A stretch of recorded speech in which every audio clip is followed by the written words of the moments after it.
সারা বাড়ির মধ্যে আমার এই জানালার ধারটুকু বড্ড প্রিয়, তাই অনেক ভিডিওতেই তোমরা আমার জানালা থেকে আকাশ দেখেছো। সকালে পুজো দেওয়ার জন্য ফুল তুলছিলাম। এই ফুলগুলোর না কি মিষ্টি গন্ধ। আমাদের এখানে এটাকে থোকা টগর বলে। আসল নাম তো আমি জানি না, তোমরা কেউ জেনে থাকলে কমেন্টে অবশ্যই জানিও।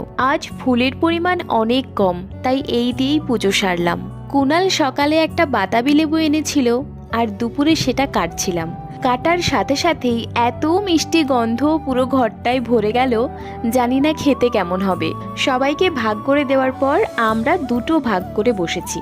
একটাতে শুধুমাত্র বিট লবণ দেওয়া, আর একটাতে বিট লবণ, কাঁচা লঙ্কা আর 1 চিমটে লঙ্কা গুঁড়ো দিয়ে মাখিয়েছি। দেখলাম নুন আর লঙ্কা দেওয়াটাই বেশি ভালো লাগছে, তাই সবগুলো একসাথে মাখিয়ে নিলাম। আর তোমরা কোনালের রিয়াকশন দেখেই বুঝতে পারছো কতটা ভালো হয়েছিল খেতে। একবার এভাবে খেয়ে দেখো, দারুণ লাগবে।